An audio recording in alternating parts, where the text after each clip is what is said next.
ଆପଣମାନେ ଯଦି ଏଇ ଫେମସ୍ ଭାଇ ଭାଉଜଙ୍କ ପାଖକୁ ନ ଆସିଛନ୍ତି ତ ଆସ ଆଜି ମୁଁ ଆପଣମାନଙ୍କୁ ନେଇକି ଯିବି ସେଇଠିକି।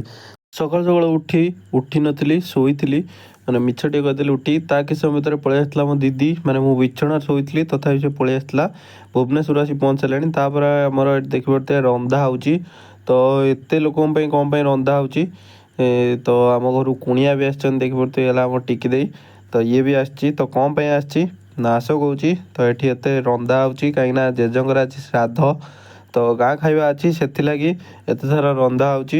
ଏପଟେ ଦେଖିପାରୁଥିବେ ଲୋକ ବି ଆସିକି ଖାଇବା ଆରମ୍ଭ ହେଲେଣି ତ ଆମ ଗାଁରେ କ୍ରିକେଟର ମାନେ ବି ଆସିଛନ୍ତି ଦେଖିପାରୁଥିବେ ଚନ୍ଦନ ଶୁଭମ ତ ତା କିଛି ସମୟ ଭିତରେ ଆଉ ଜଣେ କୁଣିଆ ମାନେ ଚୁମା ଦେଇ ଆସିକି ପହଞ୍ଚି ଯାଇଥିଲା। ତା କିଛି ସମୟ ଭିତରେ ମୁଁ ବି ଗାଧେଇକି ବାହାରି ପଡ଼ିଥିଲି କୁଆଡ଼େ ନା ପଡ଼ିଆକୁ ଖେଳିବା ପାଇଁ।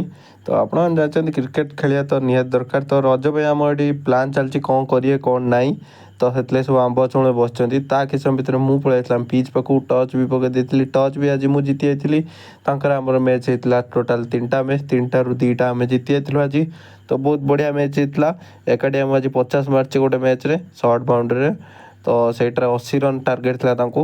ତାପରେ ମୁଁ ବାହାରି ଆସିଲି ଘରୁ ଆସିକି ପହଞ୍ଚିକି ମୁଁ ବି ମୋ ଜିଟିକି ଧରିକି ବାହାରି ଆସିଛି କୁଆଡ଼େ ନା ନଦୀଗାଁ ଯାଉ ମୋ ଦେଖା ହେଲା ବାଟରେ ମୋ ସାଙ୍ଗ ଶୁଭେନ୍ଦୁ ତ ବହୁତ ଭଲ ଛୁଆଟେ ତ ମୋତେ ବି ସପୋର୍ଟ କରେ ସବୁବେଳେ ତାକୁ ଟିକେ ଦେଖା କରିଦେଇକି ତାପରେ ବାହାରି ଯାଇଥିଲି କୁଆଡ଼େ ନା ନଦୀଗାଁ ରାଜୀବ ଭାଇ ଦୋକାନ ତ କାଲି ରଜ ବୋଲି ପ୍ରବଳ ଭିଡ଼ ରାଜୀବ ଭାଇ ପାଖରେ ଭାଇ 15 ଜଣ ଥିଲେ ହେଠି ଆଉ କାଟିଲିନି ତା ବଡ଼ ଭାଇ ପାଖରେ କାଟି ଦେଇକି ପଳେଇ ଆସିଲି ଦେଖିପାରୁଥିବେ ଆପଣମାନେ ତ ତାଙ୍କ ବଡ଼ ଭାଇ ପାଖରେ କାଟୁଛି ତ ଆସିବା ବାଟରେ ପଡ଼ିଥିଲା ଭାଇ ଭାଉଜଙ୍କର chicken pakoda famous chicken pakoda ଆମ ଏପଟରେ ତ ସବୁଠୁ ୟୁନିକ୍ ୟାଙ୍କର କାହିଁକିନା ଓଜନଦାରିଆ ବିକ୍ରି ତ ବହୁତ ଭଲ ଲାଗିଲା ତାଙ୍କ ପାଖରୁ ମୁଁ ପ୍ୟାକ୍ କରିଦେଇକି ମୋ ଚିକେନ୍ ପକୋଡ଼ା ମୁଁ ପଳେଇ ଆସିଲି ଘରକୁ।